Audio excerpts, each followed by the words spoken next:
Chapter 1. The Drowners, Necrophages of the Water. If you walk along the banks of the Pontar River at dusk, or if you find yourself lost in the thick, wet fog of the Velen swamps, you will smell them before you see them. It is a thick, heavy odour. It smells of rotting fish, stagnant mud, and the sweet, terrible scent of decaying flesh. This is the scent of the drowner. It is a creature born of water and rot, a constant danger to fishermen, travellers, and anyone foolish enough to wander near the water after the sun has gone down. Simple village folk will tell you that drowners are the spirits of bad men who died by drowning. They believe that a thief, a murderer, or a cruel master who ends his life in a river will rise again as one of these blue-skinned monsters. The priests say it is a punishment from the gods, but those who study the world, and the witches who hunt these beasts, know the cold truth. Drowners are not human spirits. They are beasts from another world, left behind long ago during the conjunction of the spheres, when many worlds crashed together and brought monsters into our own. To look at a drowner is to look at a nightmare of the deep. They are tall, skinny, and bony, with long arms that end in sharp, dark claws. Their skin is a sickly shade of blue, green, or pale grey, covered in a thick layer of cold, slippery slime. This slime keeps them wet even when they step onto dry land, and wherever they walk they leave a trail of smelly, dark puddle water. They have flat faces with wide black eyes that can see perfectly in the dark mud, and their mouths are filled with rows of small, needle-sharp teeth made for tearing flesh. You can find them almost anywhere there is water. They make their homes in natural rivers, quiet lakes, and deep marshes, but they are also drawn to the works of humans. They gather in mill ponds, under old wooden bridges, and inside the dark, wet sewers of big cities like Novigrad or Vizima. In the cold islands of Skellige, they are called Muir Diablen, which means sea devils. No matter what name they go by, they are a plague upon anyone who lives near the shore. Drowners are what witches call necrophages. This is a word for creatures that feed on dead bodies and rotting meat. But do not think that a drowner will wait for you to die of natural causes. They are active hunters, and they are always hungry. They often lie just beneath the surface of the water, with only their eyes and noses showing above the weeds. When a lone traveller crosses a bridge, or when a young woman goes down to the riverbank to wash clothes, the drowner strikes. It leaps from the water with surprising speed, grabs its victim with slimy claws, and drags them down into the cold depths to drown. If a drowner is not very hungry, it will not eat its catch right away. Instead, it will hide the body under a heavy stone or a fallen tree trunk at the bottom of the river. It will leave the body there for days, waiting for the water to soften the skin and for the flesh to rot. For a drowner, this is how they prepare a feast. While a single drowner is a cowardly thing that will often run from a strong warrior, they are almost never alone. They are pack animals. They live and hunt in groups of 3, 5, or even more. When one of them spots a target and lets out a wet, gurgling screech, the others will rise from the mud to join the attack. A pack of drowners can quickly surround a traveller, attacking from all sides with fast, wild swipes of their claws. They do not know fear when they are together, and they will fight until the last of them is slain. To hunt these creatures, a witcher must prepare carefully. The first rule of fighting drowners is to never use a steel sword. Steel is for humans and ordinary beasts like wolves. For a drowner, you must draw your silver sword. The silver cuts through their magical, slimy hide and prevents their wounds from healing quickly. Before the fight begins, a wise witcher will apply necrophage oil to his silver blade. This oil is a special mixture of animal fat and toxic plants. When the oil-coated silver cuts into the drowner, it burns their blood and rots their flesh from the inside out, making every strike far more deadly. Though they live in the water, drowners have a great and terrible weakness to fire. This is where the Igni sign becomes a witcher's best friend. The Igni sign is a simple magic that lets a witcher throw a wave of hot sparks and flames from his hand. When a pack of drowners rushes forward, a blast of Igni can set their slimy skin on fire. They will scream in pain, thrashing about as the flames burn away their protective slime. While they are burning, they cannot attack, giving you the perfect moment to step in and cut them down. Another useful magic is the Ard sign.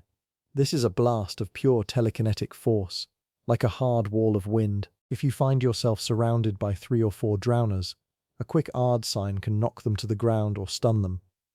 Once a drowner is lying flat on its back, you can move in quickly for a single finishing strike, driving your silver sword through its chest before it can get back up. If you are dealing with a very large pack, you can also use the Yrden sign.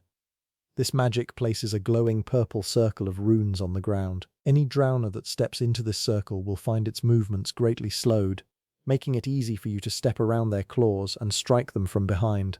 Bombs are also highly effective when clearing out a nest. A grape shot bomb, filled with silver shrapnel, will tear through a group of drowners with ease. Alternatively, a dragon's dream bomb can release a cloud of flammable gas. If you spray this gas over a swamp, and then ignite it with a spark of igni, the resulting explosion will turn the entire drowner pack into ash. When you are in the middle of a fight with these beasts, you must remember to keep moving. Drowners are fast and agile. They can leap long distances, jumping at you from several yards away. Do not try to block or parry their attacks with your sword. Their claws are sharp, and their strikes can easily knock a sword out of your hands. Instead, you must practice the art of the sidestep and the roll. Let them leap, dodge out of their way at the very last second, and strike them while they are recovering from their missed jump. Sometimes a witcher must face drowners not on the shore, but deep underwater. When you are swimming in a lake or diving into a flooded cave, your swords are useless. You cannot swing a heavy blade through the water with enough force to kill. In these moments, you must rely on a small underwater crossbow. A single steel bolt fired from a witcher's crossbow under the water is often enough to kill a drowner instantly, sending its dark blood clouding into the cold currents. After the hunt is over, a witcher's work is still not done. The bodies of these monsters hold valuable secrets for those who know how to use them. By using a sharp knife, a witcher can harvest drowner brains and drowner tongues. These parts are highly sought after by alchemists. The brain of a drowner contains special chemicals that are used to brew powerful potions, such as the swallow potion, which helps a witcher heal from terrible wounds in the middle of a battle. There are also stronger versions of these creatures that you might encounter on your travels. In deep, dark places, you may find mucknixers or drowned dead. These are older, larger drowners that have lived for many years. Their skin is darker, often a deep purple or black, and they are much stronger and more aggressive than their smaller brothers. However, they share the same weaknesses. Keep your silver sword sharp, keep your oil ready, and never let them corner you. So, when you walk near the water and see the reeds begin to shake, or when you hear a wet, heavy splashing sound in the dark, do not wait to see what comes out. Reach for your silver sword, prepare your signs, and remember that in the world of the continent, the waters are never truly safe. Chapter 2. Ghouls and Alghouls, the graveyard feeders, a lesson in underestimating the weak.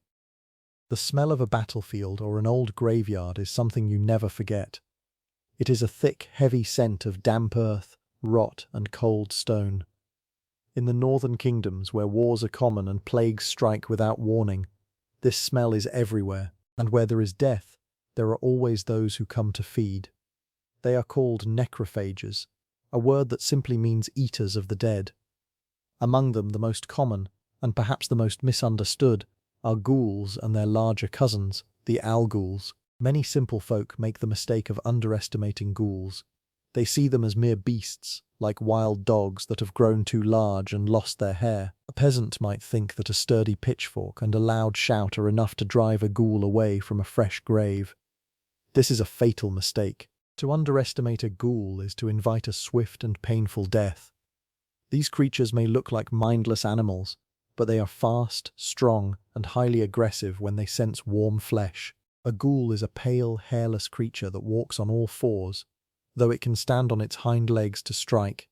Its body is lean and muscular, built for digging through hard soil and sprinting after prey. Its fingers end in long, dirty claws that can rip through leather and flesh with ease. But its most terrifying feature is its mouth. A ghoul has a wide jaw filled with sharp, jagged teeth designed to crush thick bones and tear tough muscle. They do not just eat, they consume everything, leaving nothing behind but scattered splinters of bone. These beasts lurk in places where corpses are plentiful. You will find them in dark crypts beneath old chapels, in the shallow graves of forgotten battlefields, and in the muddy ditches of war-torn villages. During the day, they hide from the bright sun, sleeping in damp caves or deep underground tunnels they have dug themselves. But when dusk falls and the shadows stretch across the land, they crawl out from the earth, guided by an incredibly sharp sense of smell. They can detect the scent of decaying flesh from miles away. When a witcher prepares to hunt a pack of ghouls, he must not rush in blindly. Preparation is the key to survival. First, he must prepare his silver sword. Steel is for humans, but silver is for monsters. To make his strikes even more deadly, the witcher applies a special grease to his blade. This grease is called necrophage oil, made from animal fats and secret herbs. When the silver blade cuts into a ghoul, the oil burns the monster from the inside, slowing its movements and making every wound much deeper. The true danger of fighting ghouls lies in their numbers and their wild nature. Ghouls rarely hunt alone. They travel in packs, often containing 4, 5, or even more beasts. If you attack one, the others will quickly surround you, snapping at your legs and trying to pull you to the ground. Furthermore, when a ghoul is badly hurt, it does not run away. Instead, it enters a state of blind rage, a frenzy. During this frenzy, the ghoul attacks with incredible speed, and its body begins to heal itself rapidly. If you do not finish the beast quickly, it will regain its strength and overwhelm you. But as dangerous as ghouls are, they are nothing compared to the Alghouls. An Alghoul is an older, larger, and much stronger version of the common ghoul. You can recognize them by their darker, purplish skin, their massive size, and the cruel, intelligent look in their yellow eyes. Unlike ghouls, which are primitive and act purely on hunger, Alghouls are smart. They are capable of planning, waiting in ambush, and leading packs of regular ghouls. The smaller ghouls recognize this intelligence and will follow the Alghoul's commands, making the entire pack act like a disciplined hunting party. An Alghoul does not only crave the dead. Over many years of feeding, it develops a deep, insatiable thirst for warm, living blood. It prefers to hunt and kill its own food. While a normal ghoul might ignore a traveler if there are fresh graves nearby, an Alghoul will actively hunt down anyone who enters its territory. It is stronger, heavier, and far more vicious. The most dangerous trait of an Alghoul is its defense mechanism. When an Alghoul feels threatened or takes damage, it can shoot long, sharp, bony spikes out from its back. These spikes are not just for show. If you strike an Alghoul while its spikes are extended, your sword will bounce off, hurting your wrists and staggering you. Even worse, the physical impact will damage you as well, reflecting your own strength back at you. In a fight against multiple monsters, being staggered for even a second can mean death. To survive an encounter with an Alghoul, a witcher must use magic. Witchers use simple spells called signs. One of the most useful signs in this fight is Axii, a spell that influences the mind. When a witcher casts Axii on an Alghoul, a wave of calming energy washes over the beast. The Alghoul becomes confused and dazed. Its rage fades and it retracts its sharp spikes back into its body. Once the spikes are gone, the witcher can strike safely with his silver sword. Another useful spell is Igni, the sign of fire. Necrophages hate fire. A sudden blast of bright flames will burn their pale skin, causing them to panic and run. While they are burning, they cannot attack, giving the witcher time to deal with other targets. Some witchers also use Yrden, a magical trap that slows down anything that enters its circle, making it easier to dodge the fast leaps of the pack. Imagine a cold evening in Velen. The fog lies thick over a small, neglected cemetery on the edge of a village. The villagers have complained of scratching noises at night and missing sheep. They believe a few wild dogs are digging up the graves. They have offered a small bag of coins to anyone who can clear the graveyard. A young, inexperienced sellsword takes the contract, laughing at the easy money. He walks into the cemetery with a rusty steel sword and a torch. He does not return. The next day, a witcher arrives. He inspects the scene. He sees the broken wooden fence, the dug-up earth, and the empty grave. He finds the sellsword's helmet, crushed and covered in dried blood. He notes the deep claw marks on the nearby trees. These are not the marks of dogs. These are the signs of a ghoul pack led by an Alghoul. The witcher waits until dusk, when the monsters are most active. He drinks a potion to enhance his senses, allowing him to see in the dark, and rubs necrophage oil onto his silver blade. He steps into the foggy cemetery, his footsteps completely silent. Suddenly the ground bursts open. 3 ghouls crawl out from the wet earth, hissing and baring their teeth. They move fast, darting from side to confuse him. The Witcher stands his ground. As the first ghoul leaps at his throat, he sidesteps gracefully, letting his silver blade slide through the monster's side. The necrophage oil does its work, burning the wound and stopping the beast from healing. But then a deep, rumbling growl echoes from the entrance of a stone crypt. A massive Alghoul emerges. It is twice the size of the others, its dark skin glistening in the moonlight. It lets out a piercing shriek that coordinates the remaining ghouls. They no longer attack randomly. They try to flank the Witcher, one distracting him while the other goes for his back. The Witcher casts Quen, creating a magical shield around himself just as a ghoul strikes his shoulder. The shield shatters, but it absorbs the blow. He spins and cuts down the second ghoul, leaving only the first injured ghoul and the giant Alghoul. The Alghoul steps forward, its yellow eyes locked on the Witcher. Suddenly, a row of long, wicked spikes erupts from its spine. It charges, swinging its heavy claws. The Witcher does not strike with his sword. He knows that hitting those spikes would stagger him. Instead, he waits for the beast to get close, then raises his hand and casts Axii. A bright flash of blue light hits the Alghoul's face. The monster stops mid-charge.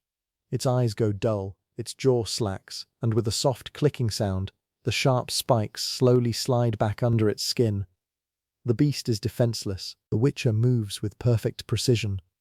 2 quick, heavy blows with his silver blade cut deep into the Alghoul's chest. The monster roars in pain, but the necrophage oil prevents it from recovering. With a final, spinning strike, the Witcher ends the beast's life. The remaining injured ghoul, seeing its leader dead, tries to flee back into the earth, but a quick blast of Igni sets it ablaze, finishing the fight. The cemetery goes quiet once more. The fog still hangs low, but the air feels lighter. The Witcher wipes the black blood from his silver blade and sheathes it. He will collect his coins from the village elder, who will likely still complain about the price, never knowing how close they all came to being dragged into those dark graves. This is the lesson of the graveyard feeders. Never assume a monster is weak just because it looks small or animalistic. In the wild lands of the continent, even the lowest beast can become deadly when it runs in a pack, and there is always a larger, smarter shadow waiting in the dark to lead them. Keep your silver sharp, your oils ready, and never step into a graveyard without a plan. Chapter 3. The Hags of the Swamps. Water Hags and Grave Hags. The cunning, cruelly maternal beasts. The continent is a land of deep, dark forests, ancient ruins and endless wars. But perhaps no place is more unwelcoming than the swamps of Velen. In these wet, foggy lowlands, the air smells of rot, and the ground is never solid beneath your feet. Travelers who lose their way in these marshes rarely return. They often fall prey to creatures that look like old bent women from a distance, but are actually some of the most cruel monsters alive. These are the hags, the terrible beasts of the marshlands and the graveyards. They are classified as necrophages, which is the scholarly term for monsters that feed on dead flesh and decay. Yet, unlike simpler beasts, hags possess a dark, twisted intelligence. They do not just wait for death to happen, they actively cause it, taking a cruel pleasure in the suffering of humans. To understand these monsters, we must look at the 2 most common types, the water hag and her land-dwelling cousin, the grave hag. Both are hideous parodies of human women. They have long, sagging breasts, thin limbs, and faces that look like wrinkled leather. They carry a strange, twisted sense of motherhood, but it is a motherhood of death. They do not nurture, they destroy, collecting bones, hair, and shiny trinkets from their victims to decorate their damp nests. To see one in the wild is to see a living nightmare, a creature that has forgotten what it means to be human, if indeed it ever knew. The water hag is a creature of the wetlands. She makes her home in deep bogs, muddy riverbanks, and sometimes even the dark, damp sewers beneath large cities. She is perfectly suited to this wet world. Her skin is covered in green slime and scales, and she smells of rotten pondweeds and stagnant water. She is highly intelligent, often using her surroundings to trick people. A traveller walking along a swamp path at dusk might hear a soft weeping sound coming from the reeds. It sounds exactly like an old woman who has lost her way, but if the traveller steps off the safe path to help, they will find no helpless grandmother. they will find a water hag waiting in the shadows. When a water hag attacks, she does not rely on brute strength alone. She is incredibly fast in her natural environment. She can sink into the thick mud and swim through it as easily as a fish swims through water, disappearing from sight only to burst out of the ground behind her target. Her favorite tactic is to scoop up a heavy ball of thick, sticky mud and throw it directly at her victim's face. This mud is not just dirty, it is heavy and blinds anyone it hits, leaving them completely helpless. While the victim is trying to wipe the mud from their eyes, the water hag rushes forward with long, curved claws that can slice through leather armor like paper. A witcher preparing to hunt a water hag must be very careful.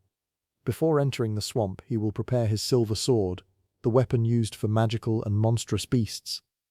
He coats the blade with necrophage oil. This is a special mixture of animal fats and toxic herbs that burns the flesh of corpse-eating monsters.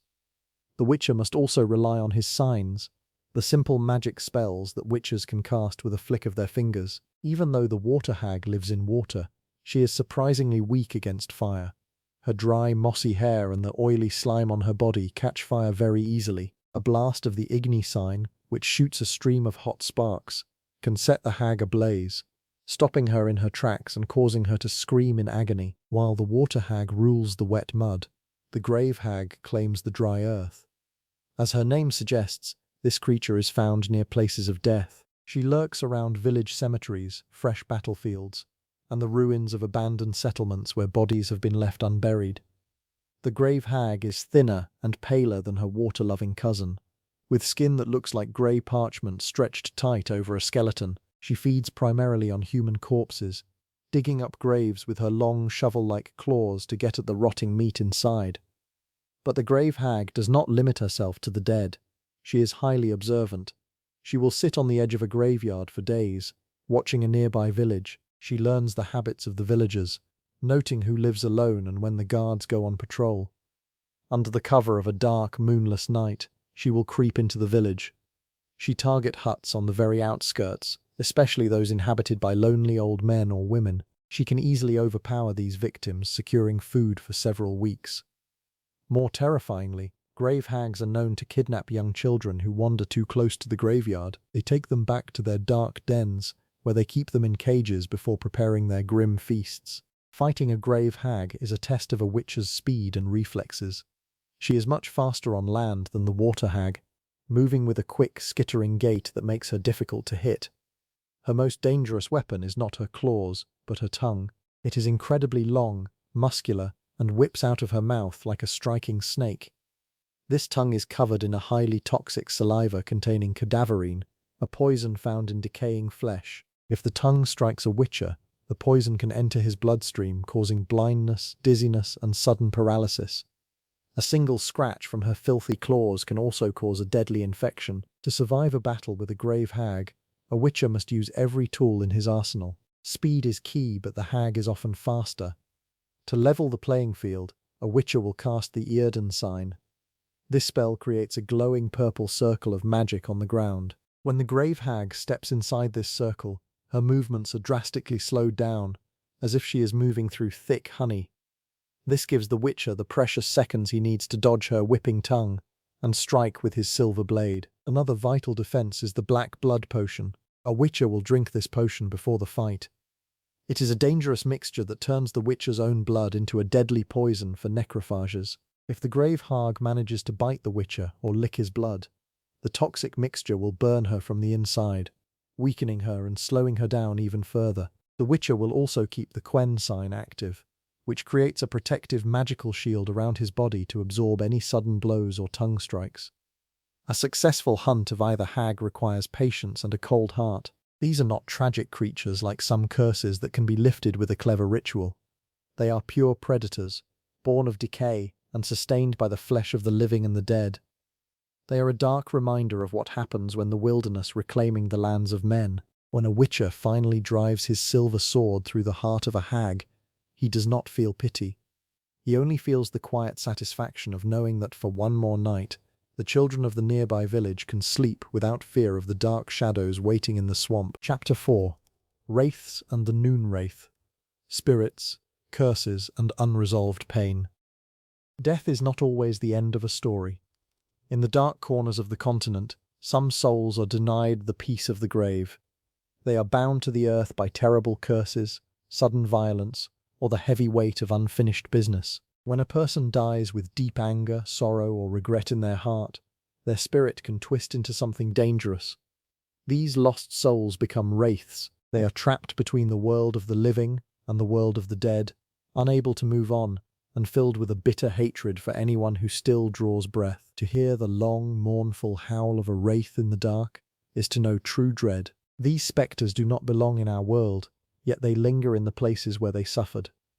You will find them near quiet cemeteries, crumbling ruins, deep catacombs, and abandoned homes. Unlike the beasts of the woods or the monsters of the swamps, wraiths do not hunt because they are hungry. They do not need to eat. Instead, they are driven by a cold, endless pain. They want the living to feel the same agony that cut their own lives short. Picture a cold, foggy night in the countryside of Velen. A lonely traveller seeks shelter inside the broken walls of an old tower. As midnight approaches, the temperature suddenly drops. The traveller can see his own breath in the air. A strange, pale light begins to glow in the darkness. Out from the stone walls drifts a floating figure. It wears tattered, dusty robes that flutter as if blown by an invisible wind. Its face is hidden in shadow, but two glowing eyes burn with ancient malice.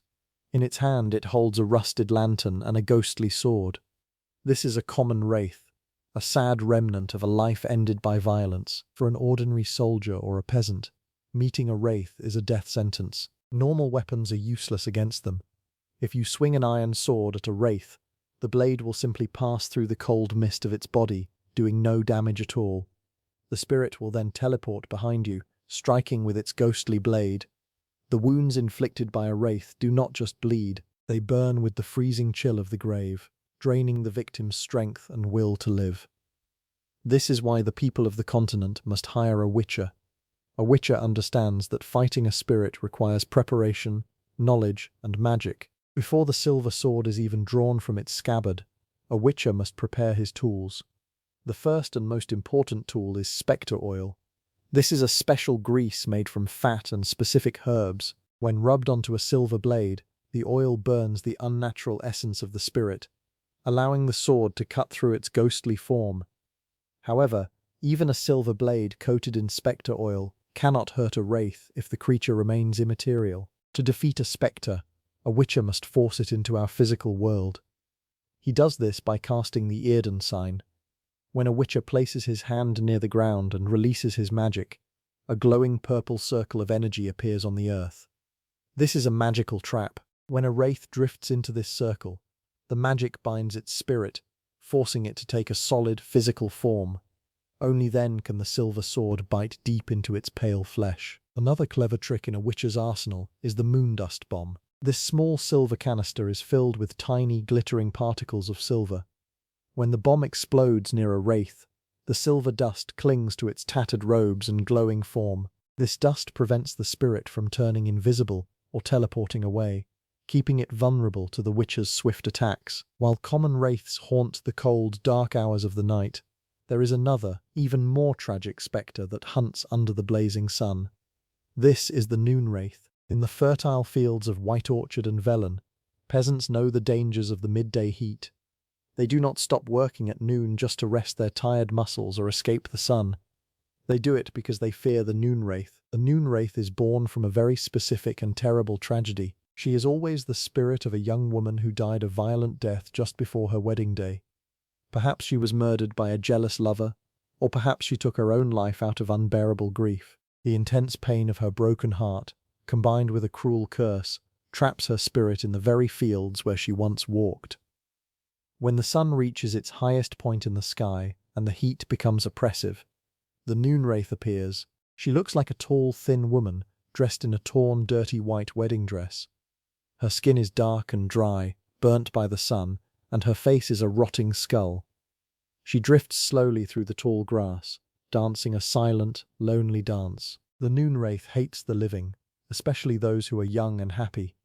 If a peasant is foolish enough to stay in the fields at midday, she will target them. She does not attack with claws or teeth.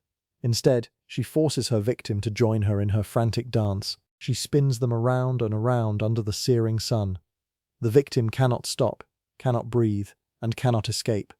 They dance until their skin blisters, their heart fails, and they drop dead from exhaustion. She can also project a blinding, burning light from her eyes, leaving her prey helpless and lost in the bright fields. One of the most famous contracts a witcher ever took involved such a creature.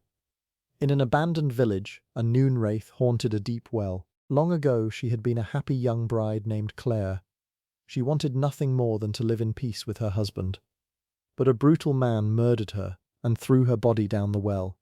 Her spirit remained tied to the spot because of her wedding bracelet, which had fallen to the bottom of the water. To banish this Noonwraith, the witcher could not simply fight her.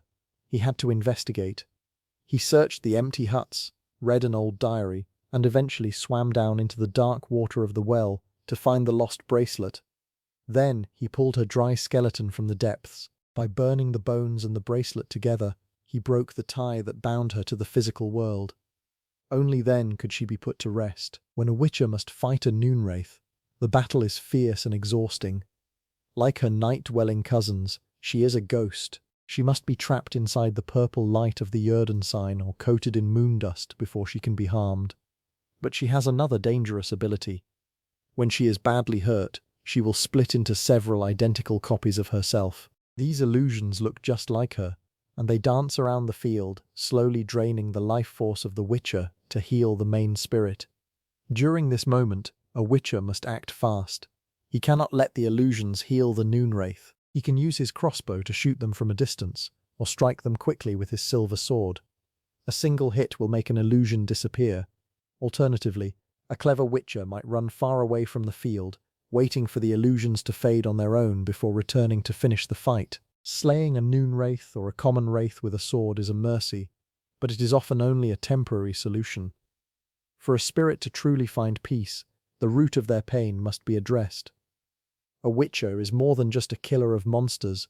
He is a detective of the supernatural. He must ask questions, find lost keepsakes, bury old bones in sacred ground, or deliver a final message to a living relative. Only when the unresolved pain of the past is healed can the spirit finally leave the continent and journey to the next world. Until then, they will continue to wander, weeping in the dark or dancing in the hot sun, waiting for someone brave enough to end their suffering. Chapter 5. Pesta, the Plague Maiden, the deadliest spectre, the one that empties whole villages. There are many horrors that walk the earth of our continent, from the bloodthirsty ghouls that feed on the dead, to the giant griffins that swoop down from the mountain peaks. Yet, of all the creatures a witcher might face, none brings a deeper, colder dread to the hearts of common folk than the Pesta. She is known by another name in the dark corners of Velen and beyond, the Plague Maiden. Where she walks, whole villages empty. The living become corpses, and the dead have no one left to bury them. For centuries, scholars in the grand universities and doctors in the city hospitals have argued about the true nature of this creature. Some say the Pesta is a myth, a story told by simple peasants who cannot understand how a sickness spreads. They believe that when a dying man speaks of a pale woman covered in rotting flesh and surrounded by a carpet of rats, he is merely seeing the hallucinations of a fever. But a witcher knows better. A witcher knows that some myths have teeth, and some hallucinations can tear a man to pieces. The truth is that the Plague Maiden is one of the rarest and most dangerous spectres in existence. A spectre is a ghost, a spirit bound to our world by terrible emotions. While common wraiths might haunt a graveyard or a lonely road, a Pesta is born from a tragedy of a much grander and more painful scale. She rises from a death of unimaginable agony, usually during a time of war or famine when a deadly sickness ravages the land. When a young woman dies in absolute despair, surrounded by the rotting bodies of her family, her spirit does not pass on. It curdles, it rots, it becomes a vessel of pure pestilence. We can look to the tragic story of Fyke Isle to truly understand how such a monster is made. On that lonely island, in a tall stone tower, lived a young nobleman's daughter named Annabel. When a mob of starving peasants stormed the tower, seeking food and revenge, the girl took a magic potion given to her by a mage. The potion was meant to put her into a deep sleep, making her appear dead so the peasants would leave her alone. But the magic worked too well. She could not wake up, and she could not move. As she lay there, paralyzed and helpless in the dark, hundreds of hungry rats crawled out of the walls. They began to eat her alive while she was still conscious, unable to scream or run. The sheer horror and betrayal of her final moments twisted her soul into a Pesta, a monster that would haunt the island for years. When you look upon a plague maiden, you do not see a beautiful maiden, but a walking corpse. She wears a tattered, dirty dress that clings to her skeletal frame. Her skin is a sickly pale green, covered in weeping boils, open sores and scabs. Her jaw hangs loose, and a long, slimy tongue dangles from her mouth as she moves. But the most terrifying part of her presence is not her face. It is the life that crawls around her.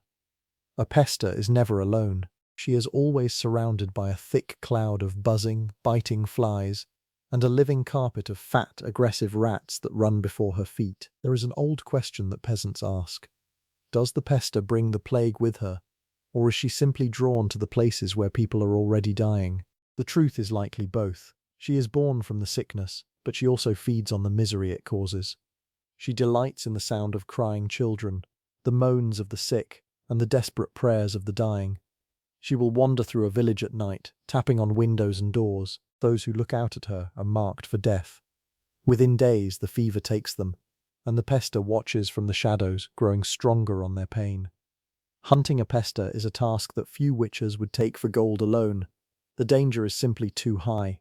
However, a witcher has one great advantage over ordinary men: mutations. During their harsh training, witcher apprentices are subjected to chemical trials that change their bodies forever. These mutations make them completely immune to common diseases and plagues. A normal warrior would catch the sickness just by standing near a Pesta, his lungs filling with fluid before he could even raise his sword.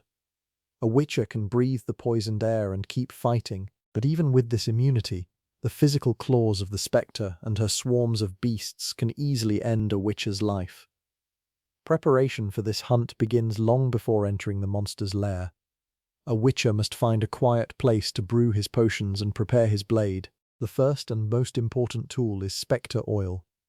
This is a special grease made from lard, rare herbs, and alchemical ingredients that react to the spiritual energy of ghosts. When smeared onto the silver sword, the oil burns the unnatural flesh of the wraith, preventing her from healing and dealing deep, painful wounds. Next, the witcher must prepare his mind. Fighting a Pesta requires absolute focus. She does not fight like a physical beast such as a wolf or a bear. She can turn into air at will, disappearing into a cloud of green mist only to reappear behind her prey.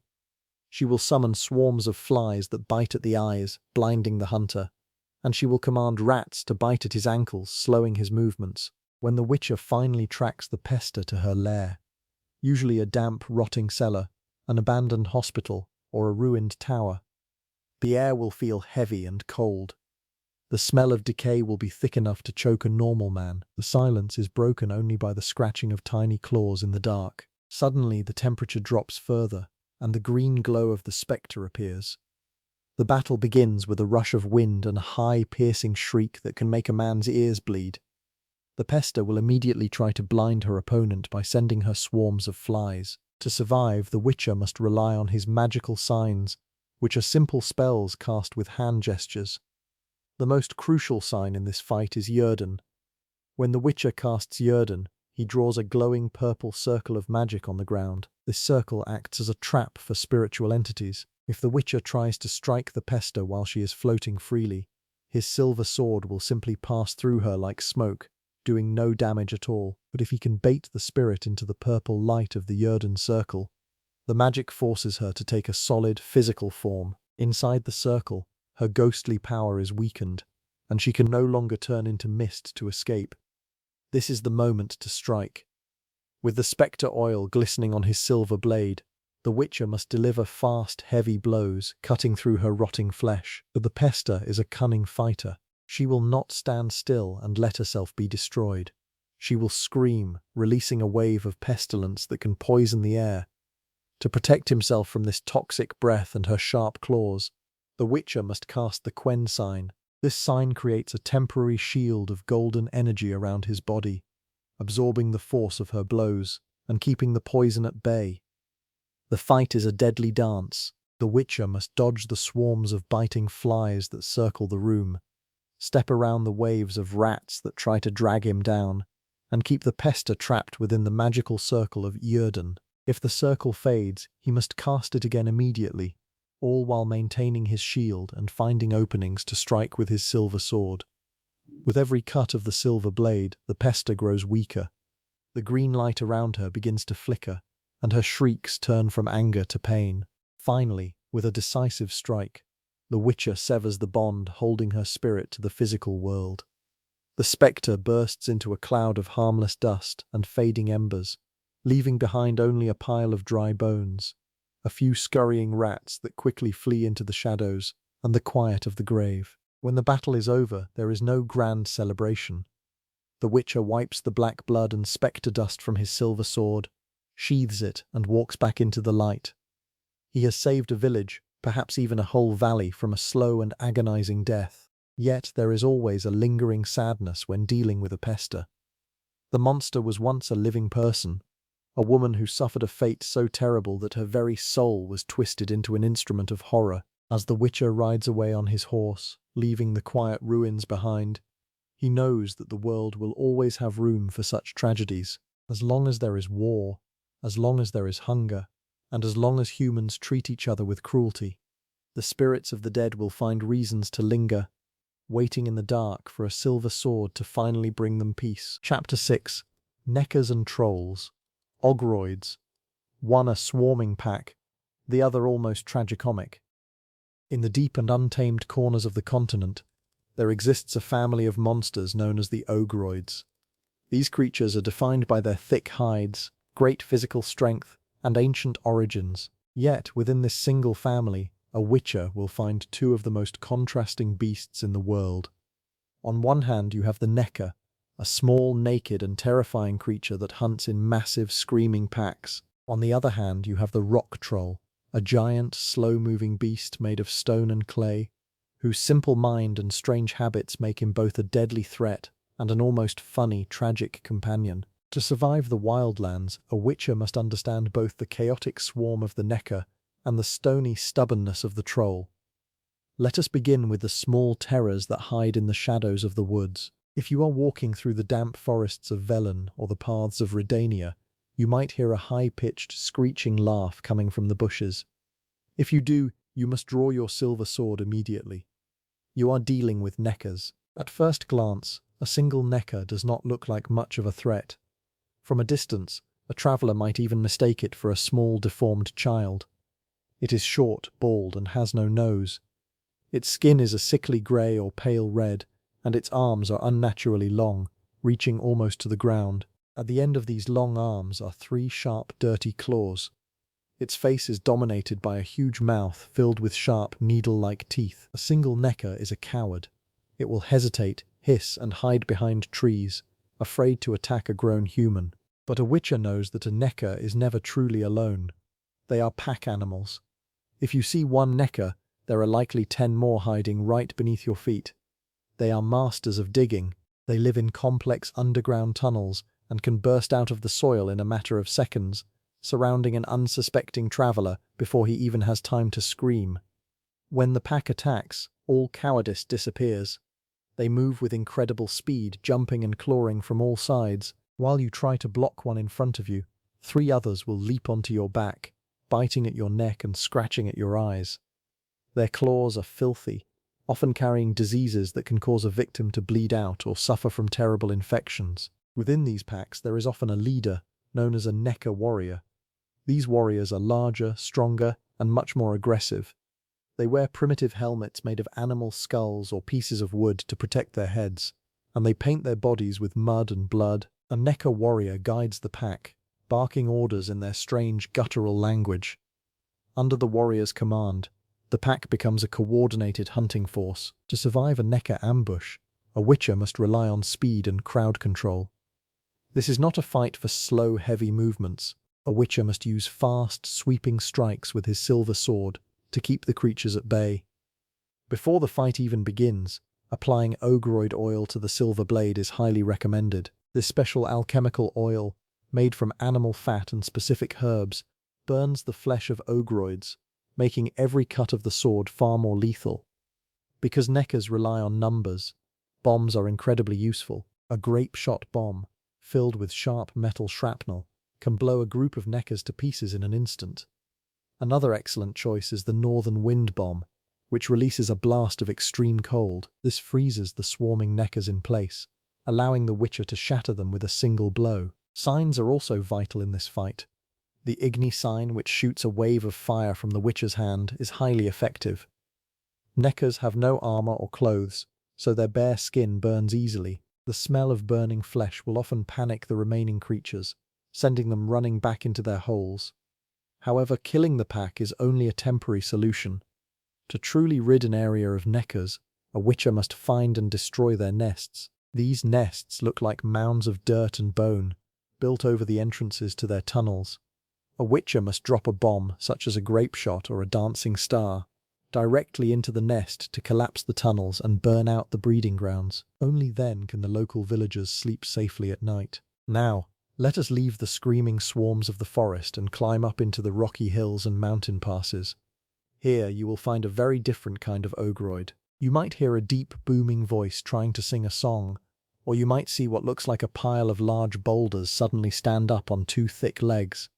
This is a rock troll. Trolls are massive, hulking creatures that look like they were carved out of the earth itself. Their backs are covered in a thick, hard layer of rock and stone, which acts as natural armor.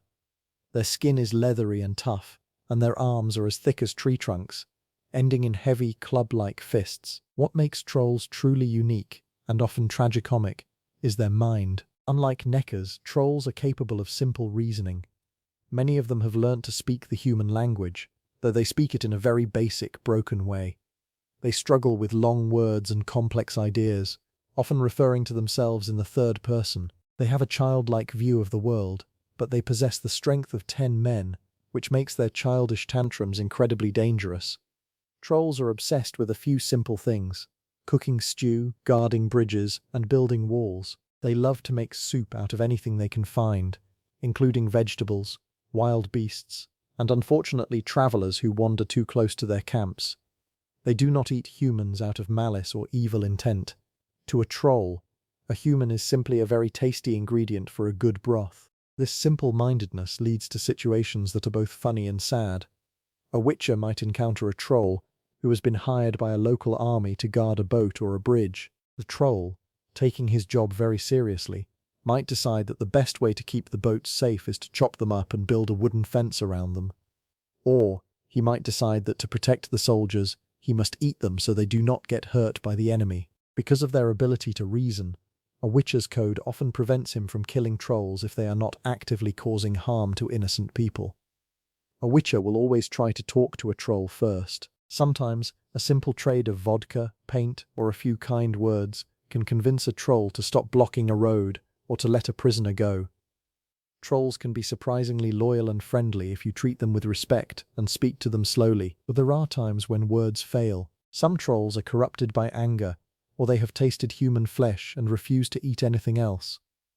When a troll must be put down, a Witcher faces one of the most physically demanding fights of his career. Fighting a troll requires extreme patience and careful positioning. The first thing a Witcher must remember is never to attack a troll from behind. The rocky shell on a troll's back is completely immune to sword strikes. If you hit the back, your sword will simply bounce off, sending a painful vibration up your arm and dulling your blade. Instead, a Witcher must attack the soft skin of the troll's belly and sides. This means you must stand face to face with a giant that can crush your skull with a single punch. Before stepping into the arena, the Witcher must apply ogroid oil to his silver sword. Without this oil, cutting through the troll's thick leathery hide is a slow and exhausting task. The Witcher must also cast the Quen sign. This magical shield is absolute life insurance when fighting a troll. A single hit from a troll's fist or a large rock thrown from his hands can shatter a Witcher's bones and end the fight instantly. The Quen shield will absorb that terrible force, giving the Witcher a second chance. In combat, the troll will often charge forward like a wild bull, trying to ram the Witcher with his heavy shoulders. The Witcher must dodge to the side at the very last second, letting the troll's own momentum carry him past. Once the troll is off balance, the Witcher can strike with heavy, powerful blows to his side.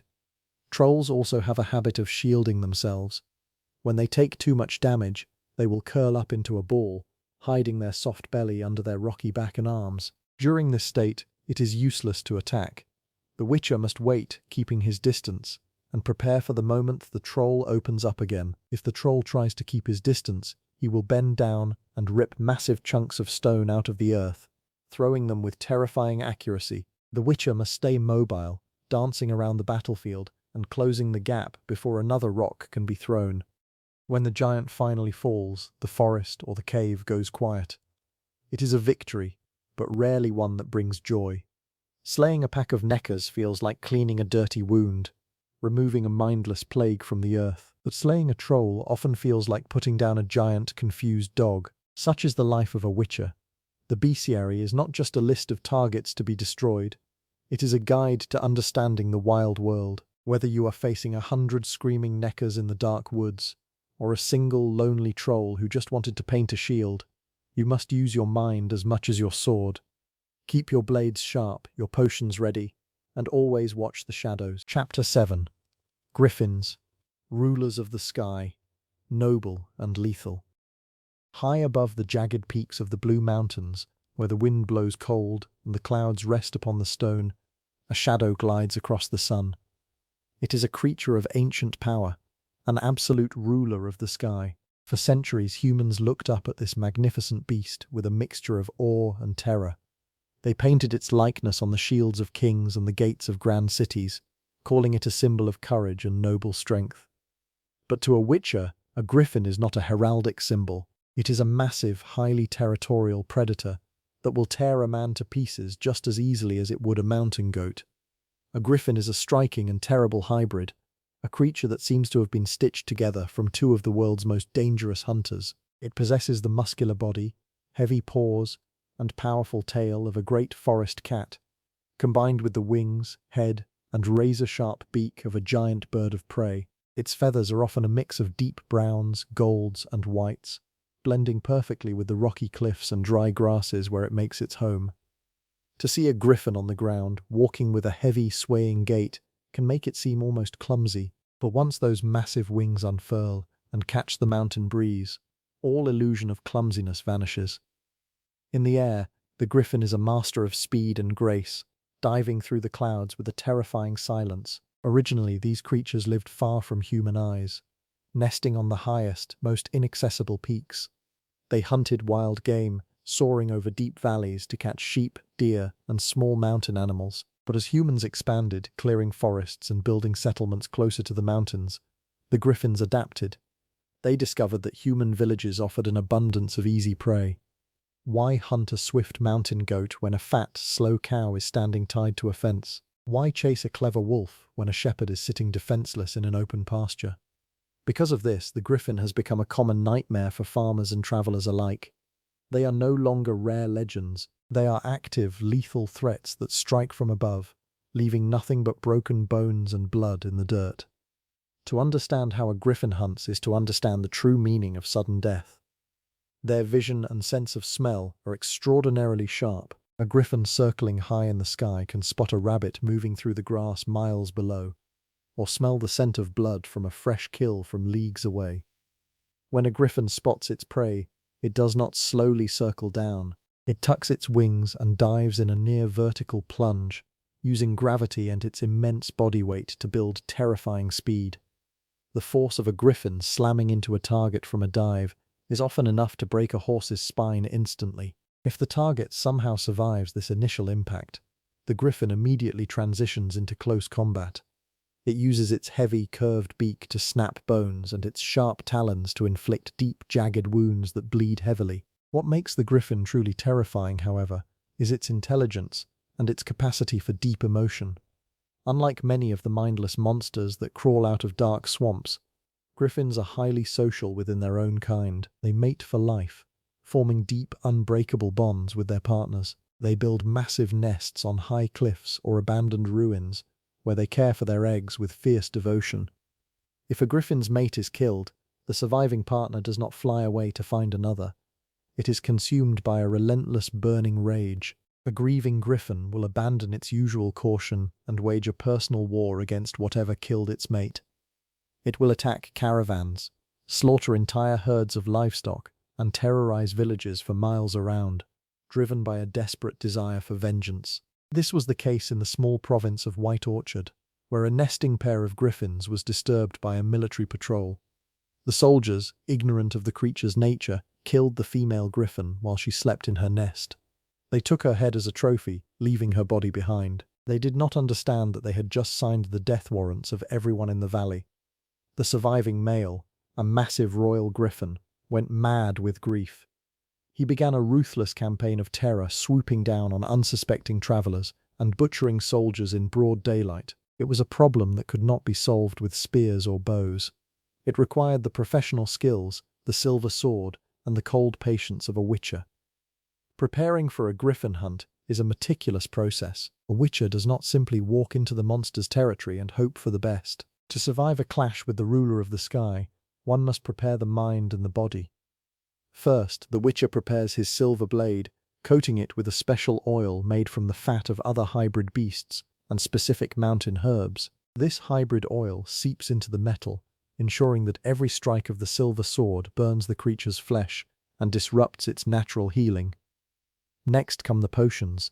A witcher might drink a vial of Swallow to accelerate his body's natural healing, and perhaps a draught of Thunderbolt to temporarily increase the strength of his muscles, allowing his sword strikes to bite deeper through the griffin's tough feathers and thick hide. A potion of Tawny Owl is also highly useful, keeping the witcher's energy high so he can cast his magical signs in rapid succession. When tracking a griffin, the witcher must find a suitable clearing, an open space where the trees will not catch his sword but where there is enough room to maneuver.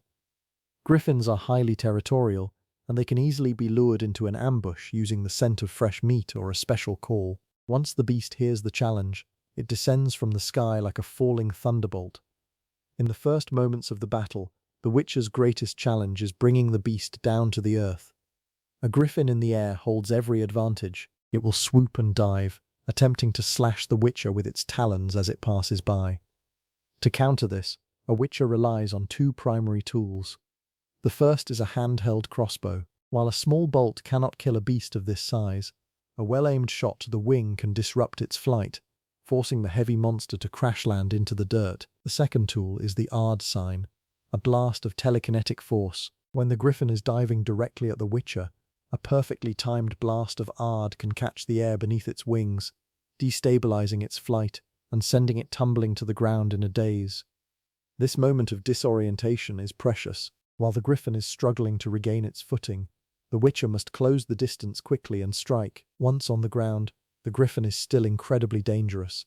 It will lash out with its beak, bite with snapping jaws, and sweep its massive wings in wide, crushing arcs. A single hit from its wing can break a man's ribs or throw him yards away.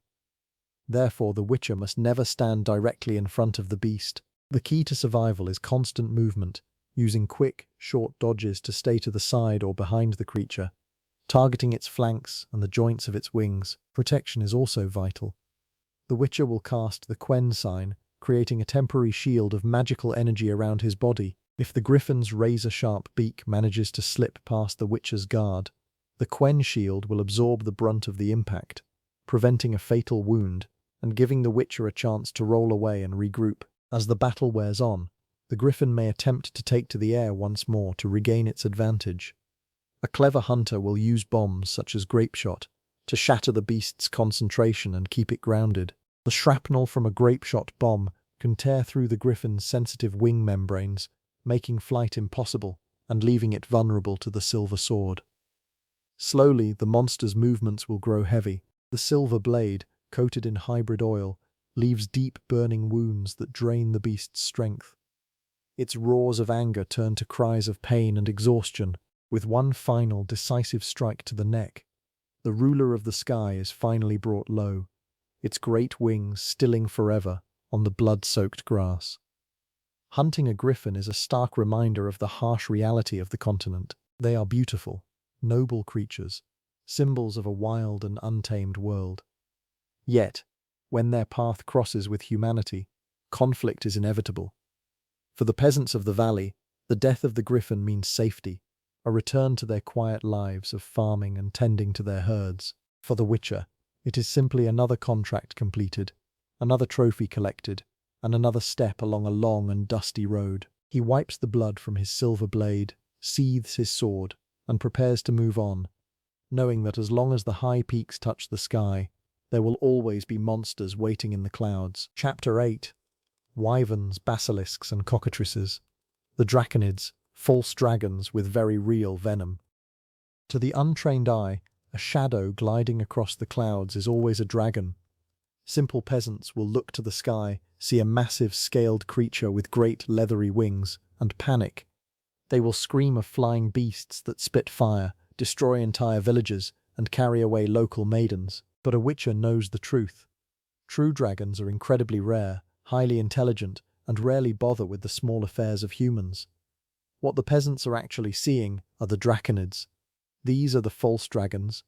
They do not breathe fire, but they are no less deadly. They possess razor-sharp teeth, powerful talons, and a highly toxic venom that can kill a grown man in seconds. Among these winged terrors, the wyvern is perhaps the most famous. Wyverns are large, reptilian beasts that walk on two heavily muscled legs when they are on the ground. They have long, snake-like necks, flat heads, and a distinct hump on their backs. Though they are much smaller than true dragons, a wyvern is still a massive predator. They make their nests high up on rocky cliffs and steep hills, particularly in the war-torn lands of Velen and the windy peaks of the Skellige Isles. From these high vantage points, they watch the ground below for easy prey. A wyvern typically hunts sheep, goats, and deer, swooping down from the clouds like a giant bird of prey to snatch its victim. However, they will gladly eat travelers who wander too close to their territory. When a wyvern attacks, it relies on its incredible speed in the air. It will circle high above, then dive with a loud, piercing shriek. If it misses its target, it lands and fights on foot. On the ground, it is still a terrible opponent. A witcher must watch out for the long, whipping tail of the wyvern, which ends in a heavy, venomous stinger. One scratch from this stinger can pump a lethal dose of poison into a hunter's veins. Even worse than the common variety is the royal wyvern. These are much larger, stronger, and far more aggressive. Royal wyverns are also surprisingly clever. While common wyverns hunt by instinct, royal wyverns will actually observe human behavior. They will watch trade routes, learning the schedules of merchant caravans. When the time is right, they organize devastating ambushes, leaving nothing behind but broken carts and bones. Then there is the basilisk, a creature surrounded by deep superstition. For centuries, old wives' tales have claimed that a basilisk can turn any living thing to stone with a single glance from its yellow eyes. Mothers use this story to keep their children from wandering into dark places, but this is nothing more than a myth. A basilisk cannot turn you to stone. However, this fact provides very little comfort to anyone who actually meets one. What the basilisk lacks in magical gaze, it more than makes up for in physical ferocity. Basilisks prefer dark, damp, and neglected places. You are likely to find them lurking in deep caves, abandoned ruins, old castles, or the wet, smelly sewers beneath major cities like Novigrad. Unlike the wyvern, which loves the open sky, the basilisk is highly comfortable in tight spaces. Its body is covered in tough, silvery scales, and its head features a strange, bird-like beak and a fleshy crest. When a basilisk attacks, it uses a combination of brute strength and chemical warfare. It can spit a highly concentrated acid that melts metal and burns through leather armor in an instant. Furthermore, its claws and teeth are dripping with a venom so strong that it can stop a man's heart within minutes. Fighting a basilisk in a dark, narrow cave is one of the most dangerous contracts a witcher can take. The beast will thrash around, using its wings to create strong gusts of wind that can knock a hunter off balance before lunging in with its deadly beak. Closely related to the basilisk is the cockatrice. These two creatures are often confused by common folk, and indeed they share many similarities. Like the basilisk, the cockatrice is a strange mixture of reptile and bird. It has a long, scaly tail, but its body is covered in coarse feathers, and its head resembles that of an angry, oversized rooster with a sharp, curved beak. Peasants also believe that the cockatrice can kill with its gaze. Witchers often joke that a cockatrice's glare is about as dangerous as the stare of an angry goose. But you must never underestimate this monster. The cockatrice is incredibly agile. It is lighter than the basilisk, which allows it to move with terrifying speed. It can leap high into the air, fluttering its wings to stay aloft just long enough to strike at a hunter's head and neck.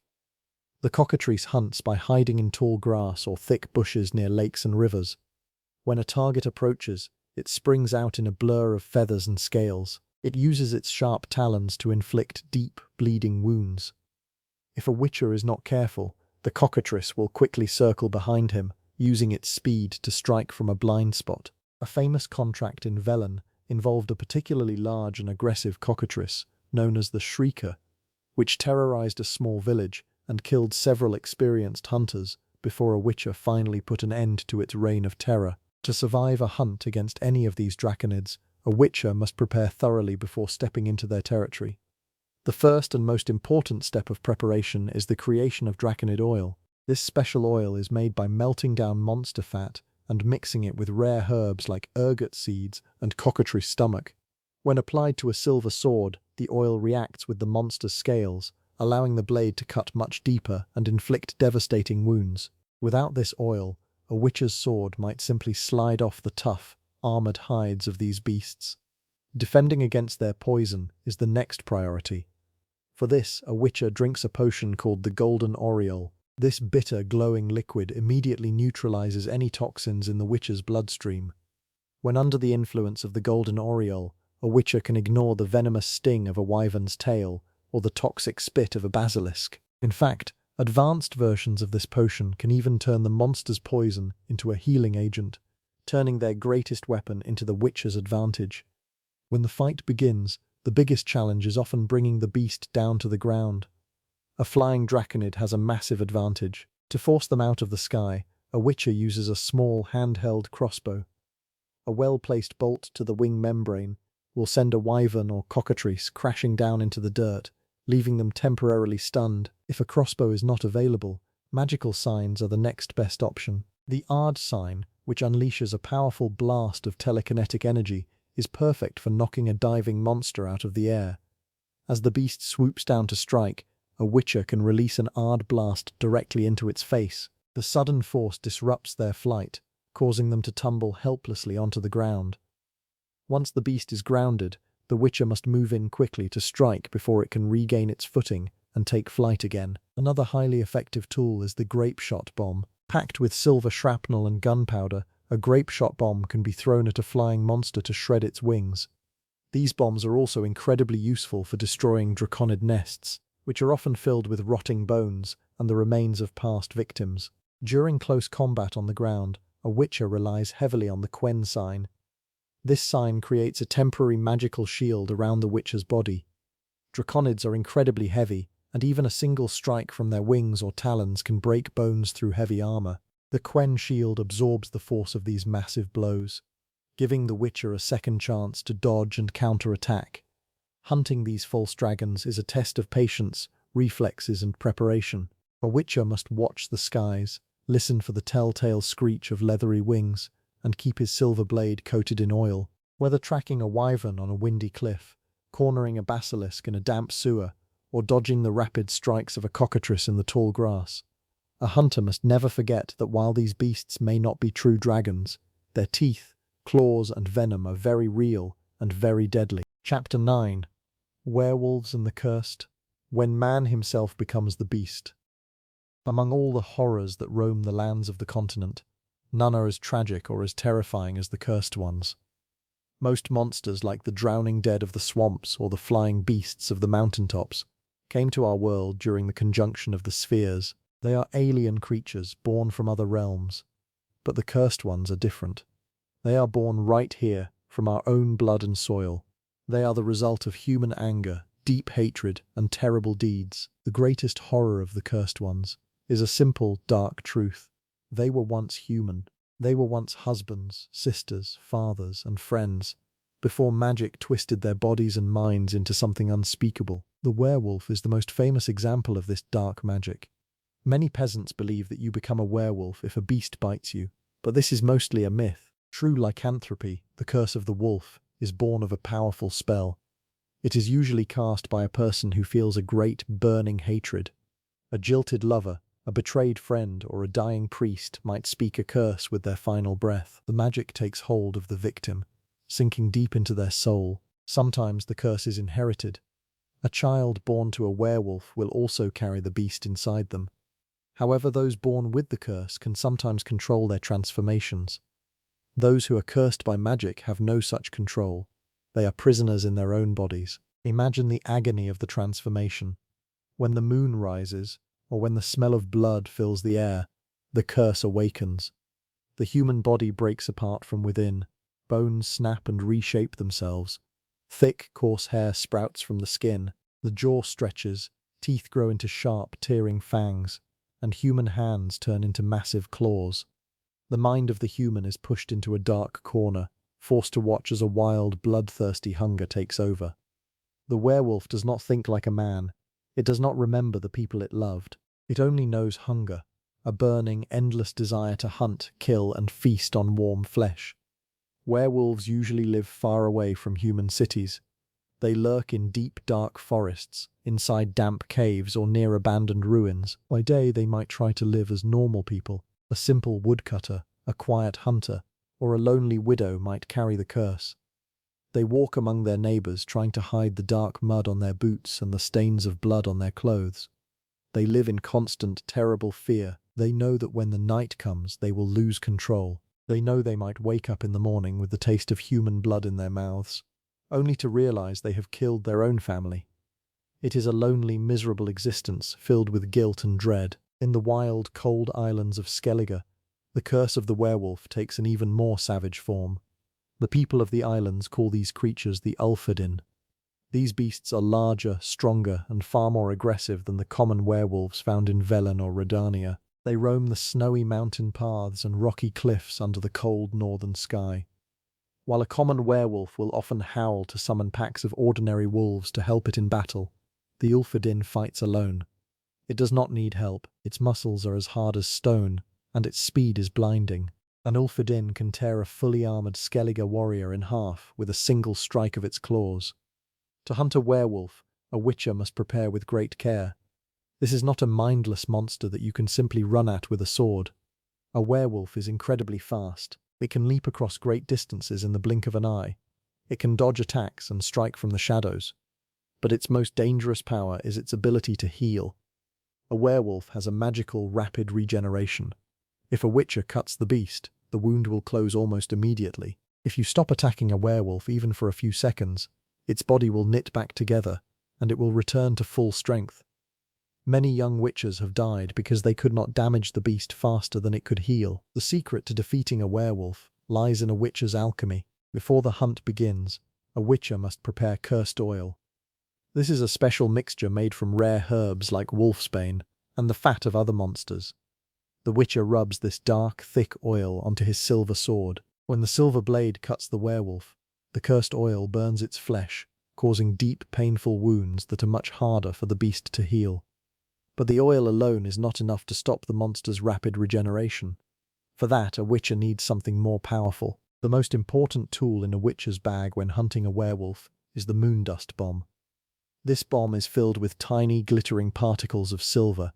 When the bomb explodes near the werewolf, it covers the beast in a cloud of silver dust. This dust sinks into the monster's skin and temporarily blocks its magical powers. While the werewolf is covered in moondust, its wounds cannot heal. The rapid regeneration stops completely, giving the witcher a chance to deal real, lasting damage. Another useful bomb is the Devil's Puffball. When thrown, it releases a thick, green cloud of poison. The poison slowly drains the werewolf's strength, keeping it weak and vulnerable. In addition to bombs and oils, a witcher relies on his magic signs. The sign of Igni, which creates a sudden burst of fire, is highly effective. Werewolves have thick, dry fur that catches fire easily. When a werewolf is set ablaze, it panics. The fire causes immense pain and distracts the beast, preventing it from attacking. The sign of Axi is also incredibly useful. By waving his hand and casting Axi, a witcher can stun the werewolf's mind. For a few precious seconds, the beast will stand still, dazed and confused. allowing the Witcher to land heavy, decisive blows with his silver sword. Finally, the sign of Quen, which creates a magical shield around the Witcher, is essential for survival. One mistake against a werewolf can be fatal, and Quen can absorb a blow that would otherwise tear a Witcher's throat out. Let us look at how a real hunt unfolds. Imagine a dark, misty night in the swamps of Velen. A Witcher is tracking a beast that has been terrorizing a nearby village. He finds footprints in the mud, large, wolf-like tracks, but with the heavy stride of a creature that walks on two legs. The air smells of damp earth, wet fur and rot. The Witcher drinks his potions. He feels his heart slow down, his eyes adapt to the darkness, and his senses become sharp. He applies the cursed oil to his silver sword. He pulls a moondust bomb from his belt. He is ready. He follows the tracks to an old, ruined cottage deep in the woods. Suddenly, a terrifying howl breaks the silence of the night. It is a sound of pure agony and anger. From the shadows of the trees, a massive shape leaps forward. It is the werewolf. Its eyes glow with a feral, yellow light. Its long, sharp claws scrape against the stones. It growls, a deep sound that shakes the Witcher's bones, and charges. The werewolf is fast, a blur of fur and teeth. It leaps at the Witcher, but the Witcher rolls to the side, narrowly avoiding the deadly claws. The Witcher immediately throws the moondust bomb. It explodes with a soft pop, and a glittering cloud of silver dust covers the beast. The werewolf howls in anger as the silver particles burn its skin. It tries to heal, but the magic of the moondust holds its regeneration back. The Witcher steps in, swinging his silver sword. The blade, coated in cursed oil, bites deep into the werewolf's shoulder. The beast roars and swings its massive arm, but the Witcher blocks the blow with his sword, the impact sending sparks into the night. The werewolf tries to retreat, hoping to find a moment to let its wounds close. But the Witcher does not let up. He casts the Sign of Igni. A wave of orange fire engulfs the beast. The werewolf screams as its fur catches fire, thrashing wildly in pain. While the monster is distracted by the flames, the Witcher steps forward and casts the Sign of Axii. The werewolf suddenly stops thrashing. Its glowing eyes go dull, and it stands still, frozen in place. This is the moment. The Witcher raises his silver sword with both hands and strikes a powerful, heavy blow across the beast's chest. The werewolf falls to the ground, gasping for breath, its blood staining the dark soil. The silver dust still glitters on its fur as the life slowly leaves its eyes. As the beast lies dying, a strange and quiet change begins to happen. The thick fur begins to disappear. The long, terrifying claws shrink back into human fingers. The massive, muscular chest becomes smaller, turning into the thin, pale torso of a man. The sharp fangs retreat, leaving behind the face of a simple villager. The curse has been broken, but only in death. The man looks up at the Witcher with tired, peaceful eyes, whispering a quiet thank you before taking his final breath. This is the grim reality of the path. A Witcher's life is not just about killing mindless monsters that crawled out of some magical portal. Often it is about dealing with the tragedies of humanity. The werewolf is a reminder that the worst monsters are not always born in other worlds. Sometimes they are born from our own hatred, our own mistakes, and our own curses. When a man becomes the beast, a Witcher must step in, not out of anger, and not out of hatred, but to put a cursed soul out of its misery, and to protect the innocent from the beast that lies within us all. Chapter 10. The Leshen, Ancient Forest Spirit, a relict of an older world. Deep in the heart of the continent, far from the busy streets of Novigrad and the war-torn battlefields of Velen, there are places where humans have never truly ruled. These are the ancient forests, places of deep shade and eternal silence, where the trees were already old when the first humans sailed across the great sea. If you walk too far into these dark woods, the sound of the wind changes, the birds stop singing, and the air grows cold and heavy. In these ancient places, a silent master watches from the shadows. It is the Leshen, an ancient forest spirit, a creature that belongs to a world much older than our own. To the simple folk of the nearby villages, the Leshen is a god. They call it the woodland spirit, and they leave offerings of meat and gold at the edge of the trees, hoping to keep its anger away. They know that to anger the forest is to invite death, A witcher, however, knows the truth. The Leshen is not a god, but a relict. This means it is a leftover from the time of the conjunction of the spheres, an ancient magical event that brought monsters into our world. It is a powerful, highly dangerous beast that lives only to protect its territory and kill any who dare to trespass. A Leshen does not look like any other beast. It is very tall, standing much higher than a normal man, and its body looks like a mix of rotting wood, dry bark, and old bones. Its head is a bleached deer skull with long, sharp antlers that reach toward the leaves above. Instead of hands, it has long, sharp branches that look like claws. When it moves, it does not walk like a human. It glides through the thick trees, blending so perfectly with the forest that you might look directly at it and see only an old, dead tree trunk. It is only when the skull turns and two cold, glowing eyes look back at you that you realize you are facing death. The Leshen is fiercely territorial. It does not wander from its home, but within its forest. Its power is absolute. It uses its natural magic to control every plant, tree, and animal. The wolves of the forest are its hounds, waiting for its silent command to hunt. The crows that nest in the high branches are its eyes and ears, flying through the canopy to spot intruders. When a Leshen decides to hunt a human, it does not always strike directly. Often it will send a pack of wolves to tire its prey, or a massive swarm of black crows to blind and scratch them until they cannot fight back. If you wander into its territory, you will first notice the silence. The forest becomes so quiet that you can hear your own heartbeat. Then you might find strange structures hidden in the bushes. These are totems. The Leshen builds these totems out of old wood, animal skulls, and black feathers, binding them together with its dark magic.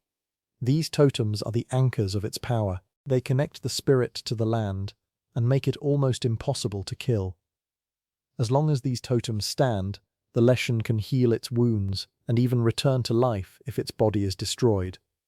A wise witcher knows that he must never fight a Leshen before finding and destroying these totems first. Imagine a young hunter from a small village.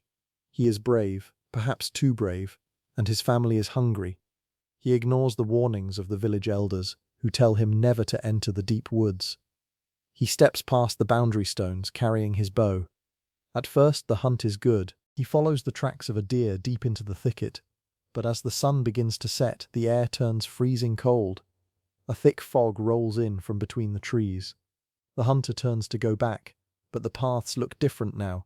He is lost. Suddenly he hears a sound. It is a dry wooden clicking, like branches rubbing together in the wind, but there is no wind. He looks up and sees a flock of crows sitting silently on the branches above, all watching him with cold black eyes. He runs, but the forest itself seems to block his path. Thick roots burst from the earth, wrapping around his ankles and pulling him to the ground. From the fog, a tall skeletal shape emerges. The deer skull stares down at him.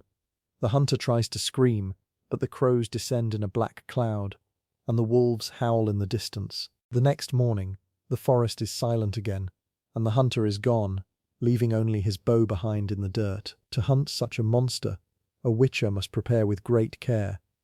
This is not a simple beast that can be defeated by brute strength alone. Before stepping into the forest, a witcher must prepare his silver sword, the weapon he uses for all magical creatures. He rubs a special oil onto the blade, known as relict oil. This oil is made from specific herbs and animal fats, and it is highly toxic to ancient spirits like the Leshen. When the silver blade cuts through the hard bark of the monster, the oil burns its magical flesh, making it harder for the creature to heal. Next, the witcher prepares his bombs. The most important bomb for this fight is the dimeritium bomb. Dimeritium is a special metal that blocks magic. When the bomb explodes, it releases a cloud of heavy metallic dust. This dust prevents the Leshen from using its magical powers. It cannot control the roots of the trees, it cannot summon its crows, and most importantly, it cannot teleport. Without its magic, the Leshen must rely on its physical strength, making it much easier for the witcher to strike. The battle with a Leshen is a deadly dance. The monster can turn its body into a cloud of smoke and leaves, disappearing into the wind only to reappear right behind its opponent. It can strike with its long wooden arms, swinging them with enough force to crush a man's chest or break a steel sword. A witcher must be fast, using quick dodges instead of trying to block these heavy attacks. He must also keep his magical shield, the Quen sign, active at all times to protect himself from sudden strikes or a surprise swarm of crows.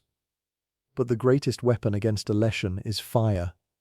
Like all things made of wood and dry leaves, the Leshen fears flames. The Witcher uses the Igni sign, a spell that shoots a burst of hot fire from his fingers. When the flames hit the Leshen, its ancient bark catches fire easily. The monster screams, a terrible wooden sound that echoes through the trees, and it begins to thrash in pain. While it is burning, it cannot attack or teleport, giving the Witcher a perfect opportunity to rush forward and strike with his silver sword. The fight is a test of patience and skill. The Witcher must dodge the sharp roots that rise from the ground, blast away the attacking wolves with fire, and keep the Leshen burning. Slowly, slice by slice, the silver blade cuts through the dark wood of the monster's body. The glowing light in the deer skull begins to fade. With one final, powerful strike, the Witcher cuts deep into the center of the beast. The ancient spirit crumbles into a pile of dry branches, ash and dead leaves, leaving behind only the skull and a heavy silence. When the Leshen is dead, the forest seems to breathe a sigh of relief. The heavy fog clears, and the warm sunlight finally reaches the forest floor. The birds begin to sing once more, and the wolves run away into the hills, no longer bound by the monster's will. The Witcher takes the deer skull as a trophy, proof that the contract is complete, and walks back to the village to claim his coin. But he knows that deep in other forests, in places where the trees are still wild and untouched, other ancient spirits are watching, waiting for the next traveller to lose their way. Chapter 11. Fiends and Chorts, the horned beasts of the deep woods. Deep within the oldest, darkest forests of the continent, where the canopy is so thick that sunlight barely touches the mossy ground, live beasts of ancient power. Travellers speak of them in hushed voices around tavern fires, warning of towering silhouettes with massive horns and eyes that glow in the dark. These are the Fiends, and their smaller but no less deadly relatives, the Chorts. Both belong to a class of monsters known as relicts. Relicts are ancient creatures that have existed since the conjunction of the spheres, long before humans built their first cities. They are not mere animals, they are primeval forces of nature, bound to the wilderness they protect and rule with absolute terror. To understand these beasts, one must first look at the mighty Fiend.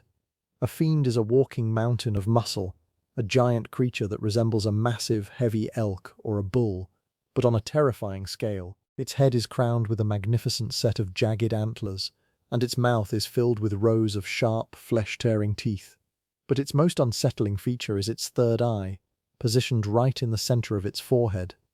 This is not just for show. The third eye is a powerful magical tool. When a Fiend focuses its gaze on an enemy, it can unleash a wave of hypnosis.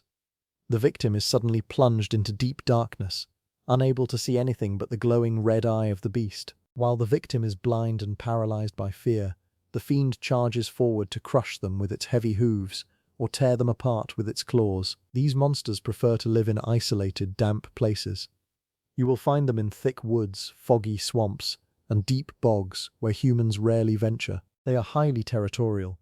A single Fiend claims a vast area of the forest as its own, and it will kill anything that enters without permission. When a Fiend is near, the forest falls completely silent. Birds stop singing, small animals hide in their burrows, and even the wind seems to die down. The air becomes thick with the heavy, musky scent of wet fur and decay. If you find large trees with their bark ripped off high above the ground, or deep, massive tracks in the mud, you are in a Fiend's territory, and you should turn back immediately. The Chort is the smaller cousin of the Fiend, but it is a grave mistake to think of it as weak. While a Chort lacks the towering height of a Fiend, it is still much larger and heavier than any horse. It has a thick, compact body, powerful legs built for sprinting, and two curved horns sweeping back from its head. Unlike the Fiend, the Chort does not use hypnosis. Instead, it relies on pure, devastating physical power and incredible speed. A Chort can charge at its prey like a runaway battering ram, knocking down thick trees and crushing bones in an instant. They are extremely aggressive and will attack on sight, driven by a wild, unstoppable rage. Because of their horns and beastly appearance, Simple villagers often confuse Chorts with Sylvans, the goat-like forest spirits. Old legends claim that Chorts can walk on two legs, speak in human tongues, and play harmless tricks on farmers, like stealing cabbage or tangling horse manes. But these are just fairy tales. A Chort does not play pranks. It does not speak, and it certainly does not eat cabbage. It eats flesh. It hunts deer, wild boars, and any unlucky travellers who wander off the main roads. When a witcher accepts a contract to hunt one of these horned beasts, preparation is the key to survival. A witcher does not simply walk into the woods with a sword and hope for the best. First, they must prepare the correct tools. Since both Fiends and Chorts are relicts, the silver sword must be coated with relict oil. This special oil is made from specific herbs and alchemical ingredients that react violently with the flesh of ancient monsters, causing deep, burning wounds with every strike. Next, the witcher prepares their bombs. Two bombs are particularly useful against these creatures: Samum and Devil's Puffball. Samum is a bomb that releases a blinding flash of light upon impact. This is incredibly effective against a fiend. When the fiend opens its third eye to hypnotize the witcher, a well-thrown Samum bomb can temporarily blind all three of its eyes, breaking the hypnosis and leaving the giant beast disoriented and vulnerable. Devil's Puffball, on the other hand, releases a cloud of poison gas. While fiends and Chorts are tough, they are still living creatures that need to breathe. The poison weakens their thick muscles and slowly drains their immense vitality during a long fight. When the battle begins, a witcher must use extreme agility. Neither the fiend nor the Chort can be blocked with a sword. Their strikes are simply too heavy. Trying to parry a charge from a 3-ton beast will only result in broken bones and a shattered sword. Instead, the witcher must rely on quick dodges and rolls, staying close to the beast's flanks or rear. The Quen sign, which creates a protective magical shield around the witcher, is essential. One mistake, one missed step, and the monster's heavy horns can end a witcher's life. The shield offers a small safety net, absorbing a single devastating blow and giving the hunter a second chance to dodge. The Igni sign, which unleashes a burst of fire, is also highly effective. The thick fur of these beasts catches fire easily, causing them to panic and thrash around, which stops them from attacking and gives the witcher a perfect window to strike with their silver sword. Let us imagine a witcher on the trail of a fiend that has been terrorizing a small village in no man's land. The villagers speak of a great shadow that snatched their cattle and dragged a young hunter into the woods. The witcher enters the forest as the sun begins to set, casting long, eerie shadows through the trees. He finds the clues: broken branches, a carcass of a deer torn in half, and large, deep tracks in the mud. He kneels, touching the mud. It is still fresh. The beast is close. He applies the relict oil to his silver sword, the metal gleaming with a faint, greasy sheen. He drinks a potion to enhance his senses, his pupils dilating to take in every speck of light in the dim forest. Suddenly the birds stop chirping. The wind dies. The silence is deafening. Out from the thick fog steps the fiend. It is massive, its fur dark and matted with dried blood. Its heavy antlers scrape against the low branches of the ancient oaks. It snorts, releasing hot steam into the cold air. The witcher draws his sword, the soft sound of metal sliding against scabbard echoing in the quiet woods. The fiend charges. The ground shakes under its heavy hooves. The witcher waits until the very last second, then dives to the side. The beast crashes through a thick thicket where the witcher stood just a moment before. The fiend turns, its massive head swinging around, and suddenly its third eye begins to glow with an intense, hypnotic red light. The witcher feels his vision fading. The forest around him disappears, replaced by an empty, terrifying darkness. He can see nothing but that single, burning red eye. But the witcher is prepared. Relying on his memory and his heightened hearing, he reaches for his belt and throws a Samum bomb directly toward the glowing light. There is a loud crack and a brilliant flash of white light. The fiend roars in pain, its hypnosis broken as it thrashes blindly, clawing at its own face. The darkness vanishes and the forest returns. The witcher springs forward, his silver sword slicing deep into the beast's side, the relict oil sizzling as it cuts through the tough hide. The monster bleeds, but it is far from defeated. It swings its massive arm, a wild, blind strike that sends the witcher flying through the air. The Witcher crashes against a tree, his Quen shield shattering into bright blue sparks, absorbing the force of the blow. He quickly gets to his feet, breathing heavily. He casts Igni, throwing a wave of flames at the beast. The fiend's fur ignites, and it screams in agony, distracted by the heat. The Witcher closes the distance, delivering fast, precise strikes to the monster's legs, weakening its support. With one final, powerful overhead strike, the silver sword finds its mark, and the great ancient beast crashes to the forest floor, silent at last. Whether hunting a giant fiend or a fast, aggressive chort, a Witcher knows that these relicts are among the most honorable and dangerous prey on the continent. They are the true kings of the deep woods, remnants of a forgotten era when the world was wild and untamed. To face them is to face the raw, brutal power of nature itself. Chapter 12. Lesser Vampires. Fledders, Catechines, Echimaras. Fast, silent, hungry. Many people on the continent believe that all vampires are the same. They imagine them as pale, handsome lords who live in cold stone castles, wearing fine black capes and drinking blood from delicate crystal glasses. The common folk think a simple wooden stake through the heart or a handful of garlic is enough to keep these monsters away. But any Witcher who has survived a contract in the dark sewers of Vizima or the damp caves of Velen knows the truth is much more terrible. The creatures we call lesser vampires are not refined noblemen. They are savage, bloodthirsty beasts that do not feel pity, do not negotiate, and do not care for human rules. They are the Fleeders, the Echimaras, and the Catechans. They are fast, they are silent, and they are always endlessly hungry. To understand these monsters, one must look back to the conjunction of the spheres. This was a great magical event thousands of years ago, when different worlds crashed into one another. It was during this time that many magical beasts, including the entire vampire race, were trapped in our world. Unlike ghouls or gravesirs, which are born from dead bodies, lesser vampires are living, breathing creatures. They do not hate humans, but they view us the same way a wolf views a sheep. To them, we are simply meat and blood. They do not bite their victims gently on the neck. Instead, they use their powerful, sharp claws to tear their prey to shreds.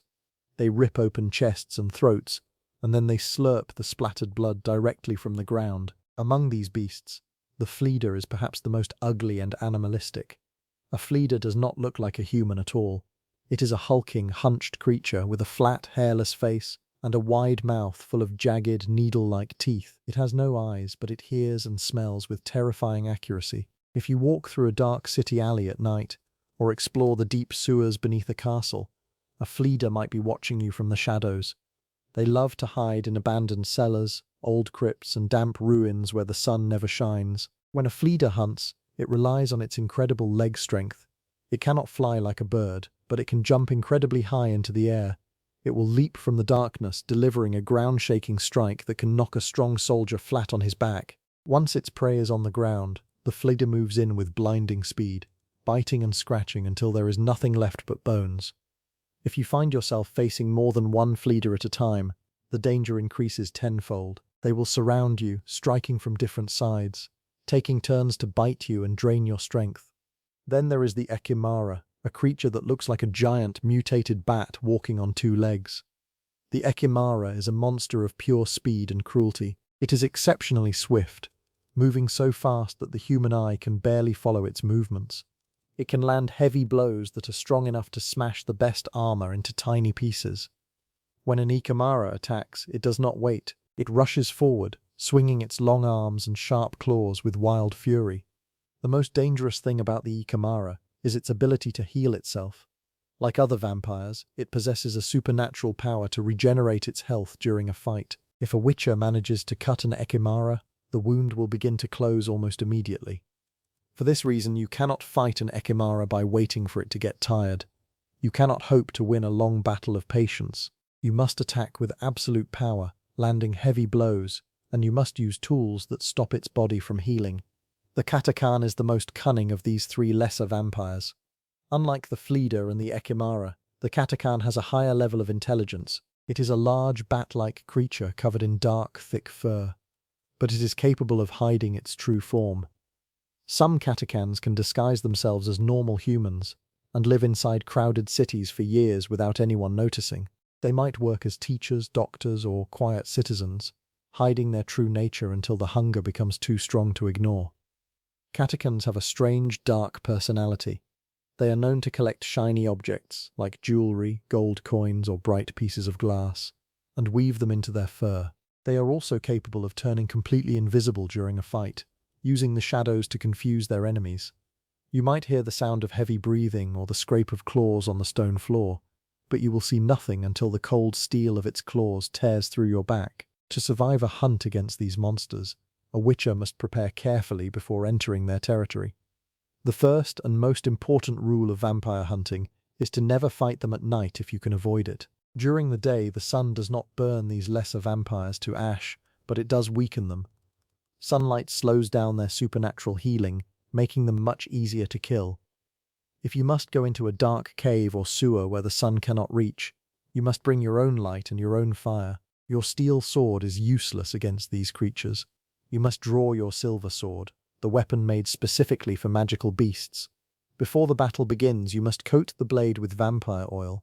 This special oil is made from rare herbs and animal fats. When the silver blade cuts into the vampire's flesh, the oil burns their blood and stops their wounds from closing. It turns a shallow cut into a deep, painful wound that the beast cannot easily heal. Another essential preparation is the black blood potion. This is a dark, bitter liquid that a witcher drinks before the fight. The potion is a deadly poison to any creature that drinks blood.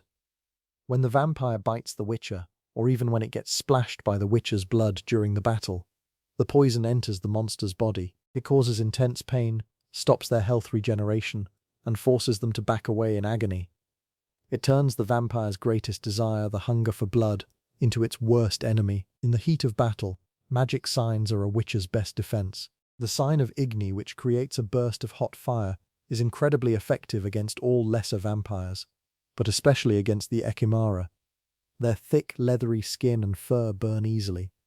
When a vampire is set on fire, it cannot focus on attacking or regenerating. It will thrash around, screaming in pain, giving you the perfect chance to strike with your silver sword. For the Katekan, which loves to turn invisible and dance around you, the sign of Yrden is your greatest weapon.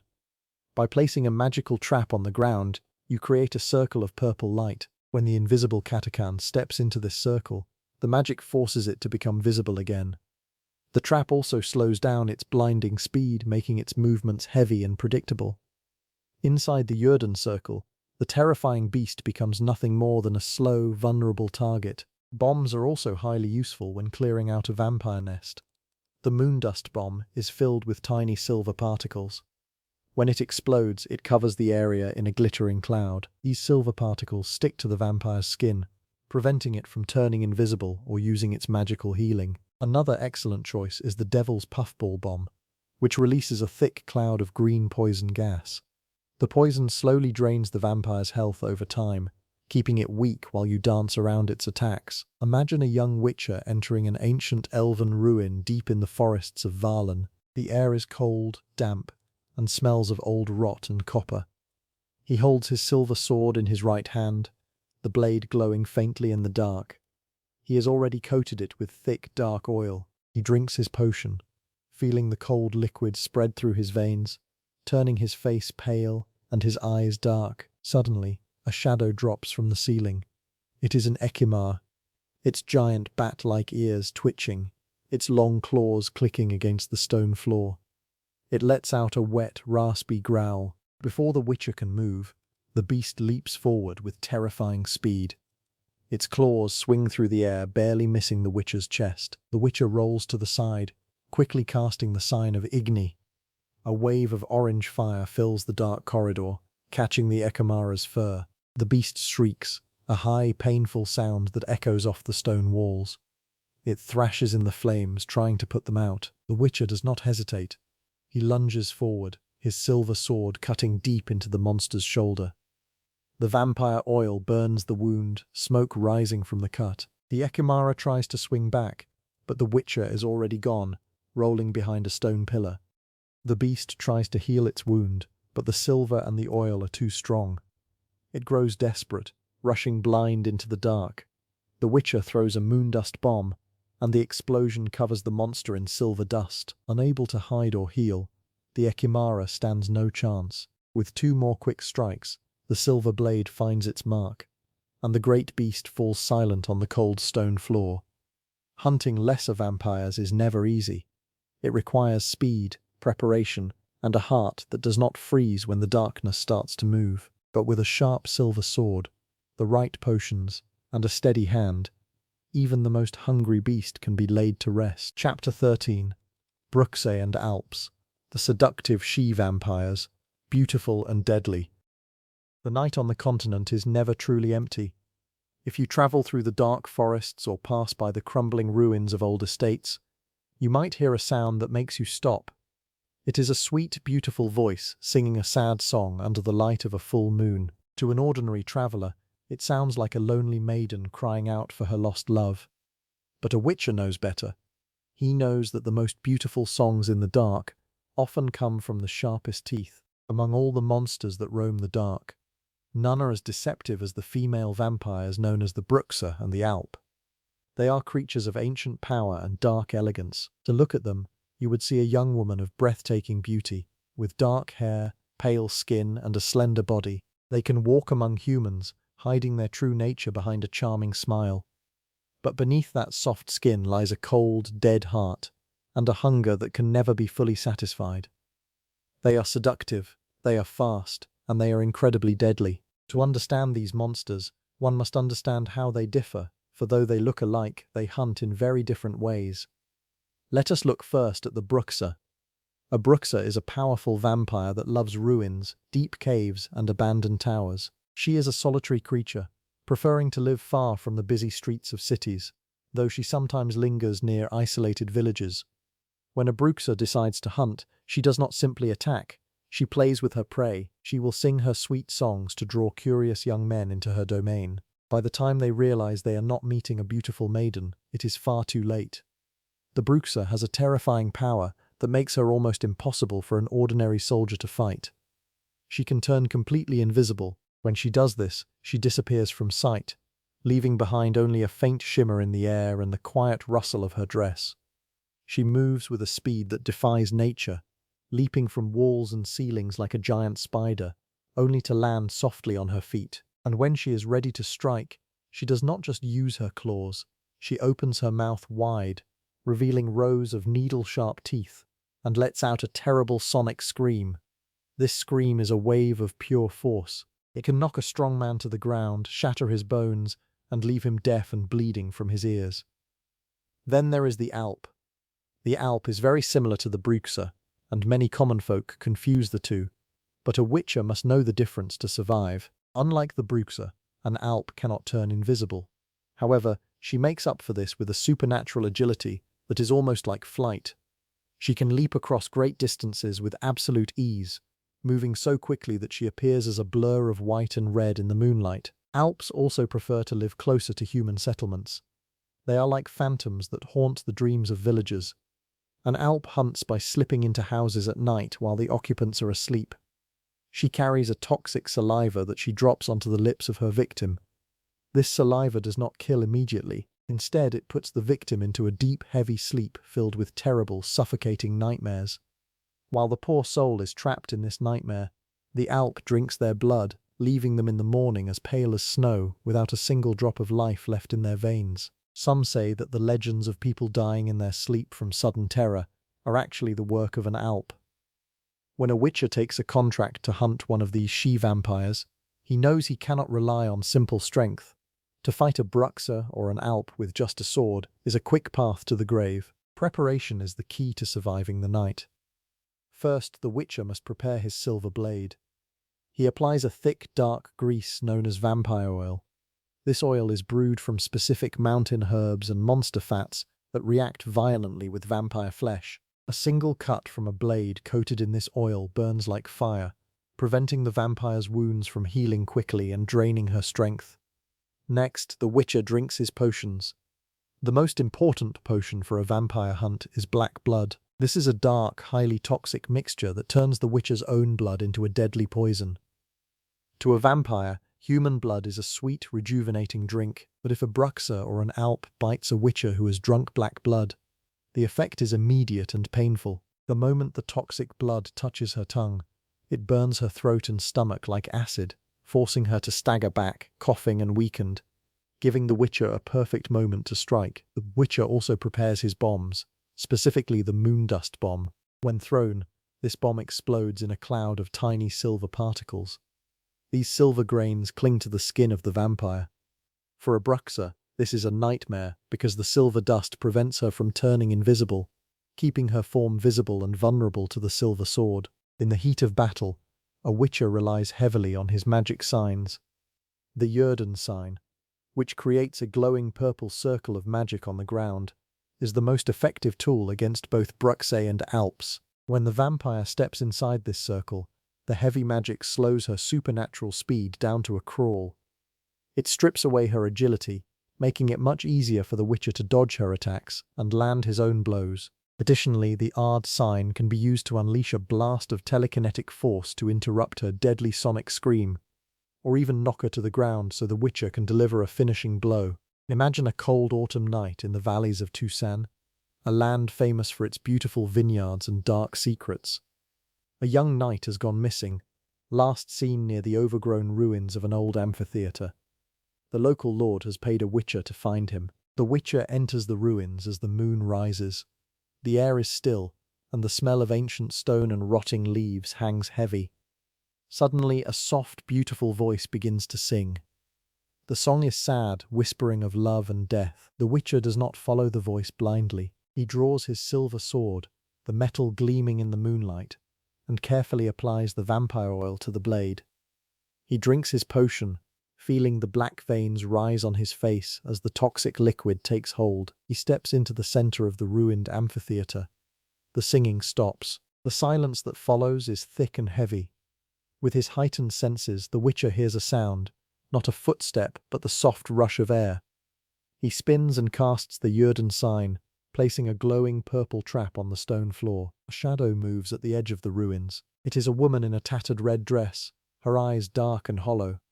It is a Bruxae. She looks at the witcher and smiles, a beautiful, mocking smile. Then she vanishes. The witcher stands still, breathing slowly, listening. He cannot see her, but he can hear the faint scrape of claws on the stone behind him. He throws a moondust bomb at the sound.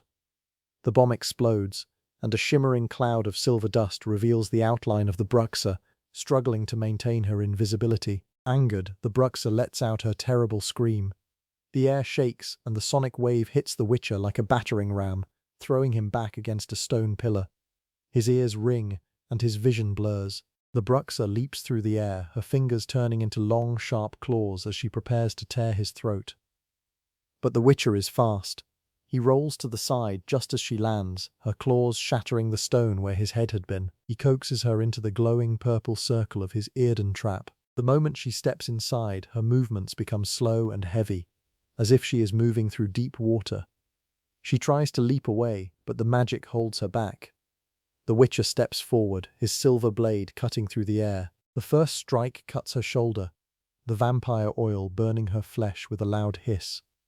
She screams in pain, a human sound this time, and tries to bite him, but the witcher welcomes the bite, knowing his blood is poison to her.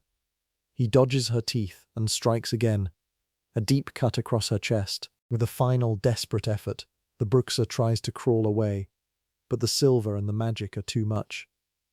The witcher stands over her, his silver sword raised high, and brings it down to end the terror of the night. When the battle is over, the ruins return to their quiet state. The monster is gone, and the valleys are safe once more, at least until another shadow rises from the dark. For a witcher, this is just another night on the path. The seductive beauty of the Bruxae and the Alp is a powerful weapon, but it is no match for the silver sword, the proper oils, and the cold, calculated preparation of a monster hunter. Chapter 14. Higher Vampires, the True Masters, smarter and older than mankind itself.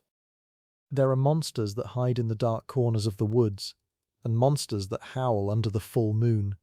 A witcher can track these beasts by their footprints, their scent, or the blood they leave behind. But there is another kind of creature, a creature that does not hide in a cave or a dirty swamp.